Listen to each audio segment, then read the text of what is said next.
Hello everyone, daily current affairs के video में आपका स्वागत है। आज हम बात करेंगे 10 अक्टूबर के टॉप 20 क्वेश्चंस की। तो देखते हैं हमारा पहला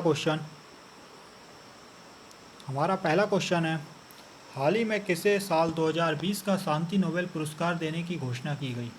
तो इसका राइट आंसर होगा ऑप्शन नंबर ए, विश्व खाद्य कार्यक्रम, वर्ल्ड फूड प्रोग्राम को वर्ष 2020 का शांति नोबेल पुरस्कार देने की घोषणा की गई। तो क्यों दिया जा रहा है? इन्होंने वर्ष 2019 में 88 देशों में भूखे व असुरक्षित लगभग 100 मिलियन लोगों को सहायता प्रदान की। उनके इस काम को देखते हुए वर्ष 2020 के शांति नोबेल पुरस्कार के लिए उन्हें चुना गया है। बात करें हम अपने अगले प्रश्न की, तो हमारा अगला प्रश्न है, हाल ही में किस अभिनेत्री को ड्रूल्स, जो कि पालतू जानवरों को खिलाने वाले फूड का निर्माण करती है, ड्रूल्स का ब्रांड एम्बेसडर नियुक्त किया गया है? तो इसका राइट आंसर होगा option number B, Kareena Kapoor. हाल ही में करीना कपूर को ड्रूल्स का ब्रांड एम्बेसडर नियुक्त किया गया है। यह आप इमेज में देख सकते हैं। हमारा अगला प्रश्न है, सर्वोच्च न्यायालय में केंद्र के कृषि सुधार कानूनों को कानूनी रूप से चुनौती देने वाला पहला राज्य कौन सा बना? तो इसका राइट आंसर होगा option number D, Chhattisgarh. Chhattisgarh सर्वोच्च न्यायालय में केंद्र के कृषि सुधार कानूनों को कानूनी रूप से चुनौती देने वाला पहला राज्य बन गया है। छत्तीसगढ़ के सीएम हैं भूपेश बघेल और वहाँ की राज्यपाल हैं अनुसुईया उइके। हमारा अगला प्रश्न है, भारतीय खेल प्राधिकरण स्पोर्ट्स अथॉरिटी ऑफ इंडिया ने अपने सभी खेल प्रशिक्षकों को एक वर्ष में कितनी बार फिटनेस टेस्ट कराने को कहा? तो इसका राइट आंसर होगा ऑप्शन नंबर बी, 2। भारतीय खेल प्राधिकरण ने अपने सभी खेल प्रशिक्षकों को एक वर्ष में 2 बार फिटनेस टेस्ट कराने के लिए कहा। बात करें हम स्पोर्ट्स अथॉरिटी ऑफ इंडिया की, तो इसकी स्थापना 1984 में की गई थी। इसका हेडक्वार्टर है जवाहरलाल नेहरू स्टेडियम, दिल्ली। और वर्तमान में केंद्रीय खेल मंत्री हैं किरण रिजिजू, जिन्होंने हाल ही में साई के नए लोगों का अनावरण किया। ये आप इमेज में देख सकते हैं। हमारा अगला प्रश्न है, उड़ीसा राज्य के किस कवि को वर्ष 2020 के सरला पुरस्कार से सम्मानित किया गया? तो इसका राइट आंसर होगा ऑप्शन नंबर ए, नित्यानंद नायक। ये आप इमेज में देख सकते हैं। उनकी कविता सेतु बेलकू नाथिवा के लिए उन्हें इस पुरस्कार से सम्मानित किया गया। सम्मान में उन्हें नगद 5 लाख रुपए व एक प्रशस्ति पत्र दिया गया। बात करें हम सरला पुरस्कार की, तो ये पुरस्कार इंडियन मेटल्स पब्लिक ट्रस्ट द्वारा 1979 से लगातार प्रदान किया जा रहा है। तो इस पुरस्कार की स्थापना कब की गई थी? 1979 को। बात करें हम अपने अगले प्रश्न की, अगला प्रश्न है हमारा, विसर अल खसाब ने किस देश के प्रधानमंत्री बने? तो इसका राइट आंसर होगा ऑप्शन नंबर बी, जॉर्डन। विसर अल खसाब ने जॉर्डन देश के 43वें प्रधानमंत्री के रूप में इन्होंने शपथ ली। इसके पूर्व पीएम थे उमर अल रजाज। उनकी जगह अब बिसर अल खसाब ने जॉर्डन देश के प्रधानमंत्री होंगे। बात करें हम जॉर्डन की, तो जॉर्डन की राजधानी है अम्मान और वहाँ की मुद्रा है जॉर्डन दिनार। जॉर्डन के किंग हैं अब्दुल्ला द्वितीय इब्न अल हुसैन, जो कि जॉर्डन के किंग हैं। अगला प्रश्न है हमारा, हाल ही में किसने ऑनलाइन टिकट बुकिंग शुरू करने के लिए IRCTC के साथ साझेदारी की? तो इसका राइट आंसर होगा option number B, Amazon India. Amazon India ने ऑनलाइन टिकट बुकिंग के शुरू करने के लिए IRCTC के साथ साझेदारी की। यह आप इमेज में देख सकते हैं। बात करें हम अमेजन की, तो अमेजन के संस्थापक हैं जेफ बेजोस, जो दुनिया के सबसे अमीर व्यक्ति हैं। इसकी स्थापना स्थापना 5 जुलाई 1994 में की गई थी। इसका मुख्यालय है वाशिंगटन डीसी, अमेरिका में। हमारा अगला प्रश्न है,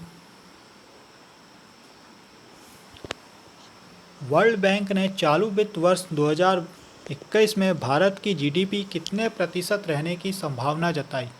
तो इसका राइट आंसर होगा ऑप्शन नंबर ए -9.6%।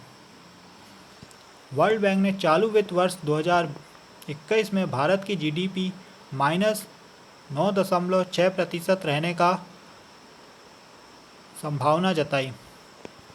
बात करें हम वर्ल्ड बैंक की, तो इसका मुख्यालय है वाशिंगटन डीसी, अमेरिका में। इसकी स्थापना जुलाई 1944 में की गई थी। इसके वर्तमान में प्रेसिडेंट हैं डेविड मालपास और इसके सीईओ हैं अंशुला कांत। वर्तमान में इसमें 189 सदस्य हैं। हमारा अगला प्रश्न है, विश्व डाक दिवस कब मनाया जाता है? तो इसका राइट आंसर होगा ऑप्शन नंबर बी 9 अक्टूबर। 9 अक्टूबर को विश्व डाक दिवस मनाया जाता है।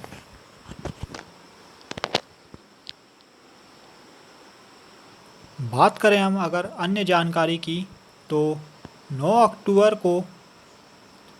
अक्टूबर को स्विस कैपिटल बर्न में 1874 में यूनिवर्सल पोस्टल यूनियन की स्थापना को चिन्हित कर 1969 से प्रत्येक वर्ष विश्व डाक दिवस मनाया जाता है। तो कब से मनाया जाता है? 1969 से प्रत्येक वर्ष विश्व डाक दिवस मनाया जाता है। हमारा अगला प्रश्न है, किसे Association of Mutual Fund in India का अध्यक्ष चुना गया? तो इसका राइट आंसर होगा option number A Nilesh Shah. Nilesh Shah को Association of Mutual Fund in India का अध्यक्ष चुना गया। इसको आप इमेज में भी देख सकते हैं। बात करें अगर हम AMFI की, तो इसकी स्थापना 22 अगस्त 1995 में की गई थी। इसके वर्तमान में सीईओ हैं एस वेंकटेश। इसके प्रेजेंट टाइम में सीईओ हैं। हमारा अगला प्रश्न है, TCS टाटा कंसल्टेंसी सर्विसेज ने कितने देशों में 10 नए साइबर खतरा प्रबंधन केंद्र लॉन्च किए? तो इसका राइट आंसर होगा ऑप्शन नंबर बी 4। हाल ही में TCS ने 4 देशों में नए साइबर खतरा प्रबंधन केंद्र लॉन्च किए। तो ये देश कौन कौन से हैं? तो अमेरिका, ब्रिटेन, स्पेन, भारत, जो अपने ग्राहकों को साइबर सुरक्षा सेवाएं प्रदान करेंगे। TCS की स्थापना हुई थी 1 अप्रैल 1968 में। इसका हेडक्वार्टर है मुंबई में। हमारा अगला प्रश्न है,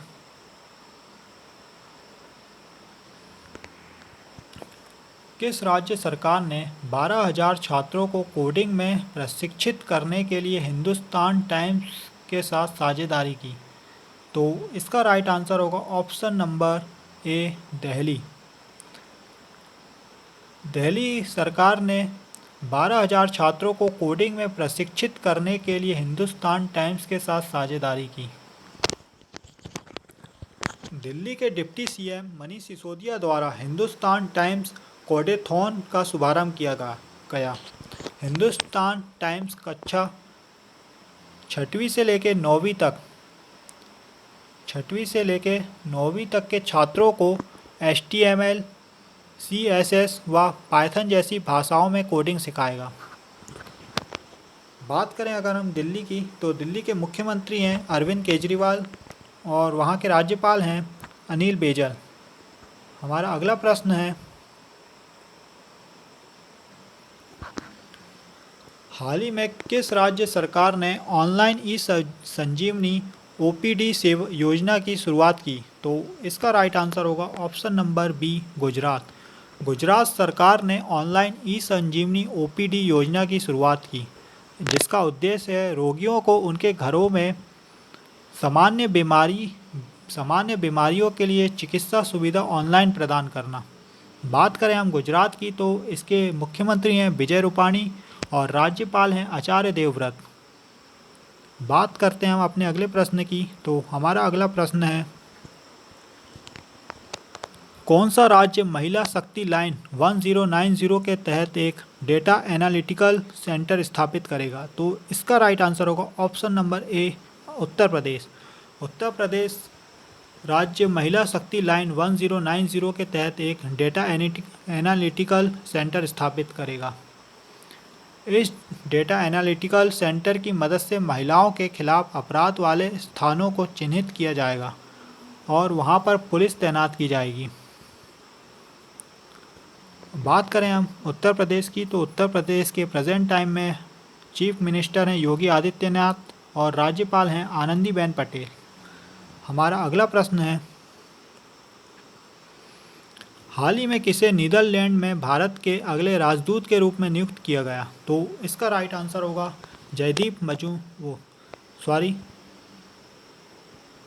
प्रदीप कुमार रावत। प्रदीप कुमार रावत को नीदरलैंड में भारत के अगले राजदूत के रूप में नियुक्त किया गया है। बात करें हम अगर ऑप्शन नंबर ए की तो जयदीप मजूमदार को हाल ही में वेटिकन सिटी में भारत का राजदूत के रूप में नियुक्त किया गया है। विक्रम दुरई स्वामी को बांग्लादेश में भारत के राजदूत के रूप में नियुक्त किया गया है और आर मसाकुई को जमैका में भारत के राजदूत के रूप में नियुक्त किया गया है। नीदरलैंड में प्रदीप कुमार रावत को। तो इस क्वेश्चन का राइट आंसर होगा option number B, Pradeep Kumar Rawat. ये आप इमेज में देख सकते हैं। हमारा अगला प्रश्न है किस राज्य के गोमपेश्वर में एक हिल म्यूजियम संग्रहालय का निर्माण किया जाएगा? ये क्वेश्चन मोस्ट आईएमपी है। आपको हर कंपटीशन एग्ज़ाम में ये क्वेश्चन मिलेगा। तो किस राज्य में गोमपेश्वर में एक हिल म्यूजियम संग्रहालय का निर्माण किया जाएगा? तो इसका राइट आंसर होगा ऑप्शन नंबर सी, उत्तराखंड। इस म्यूजियम में सदियों पुराने पारंपरिक पहाड़ी आभूषणों और बर्तनों की झलक दिखाई देगी। ये आप इमेज में देख सकते हैं। संग्रहालय में उत्तराखंडी आभूषण जैसे मुरकली, चंदोली आदि हैं। आप ये इमेज में देख सकते हैं। हमारा अगला प्रश्न है राष्ट्रीय मानवाधिकार आयोग का महासचिव किसे नियुक्त किया गया है? तो इसका राइट आंसर होगा बिंबधार प्रधान। बिंबधार प्रधान को हाल ही में मानवाधिकार आयोग का महासचिव नियुक्त किया गया है। ऑप्शन नंबर सी, बिंबधार प्रधान। बात करें हम अपने अगले प्रश्न की, तो हमारा अगला प्रश्न है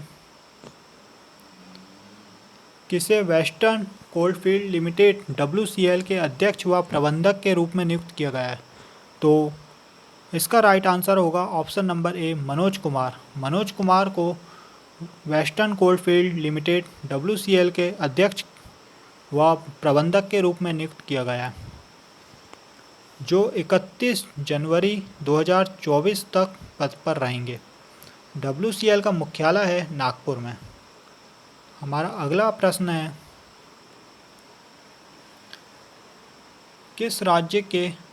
किस राज्य सरकार ने राज्य में सेंटर ऑफ एक्सीलेंस की स्थापना के लिए इजराइल के साथ साझेदारी की?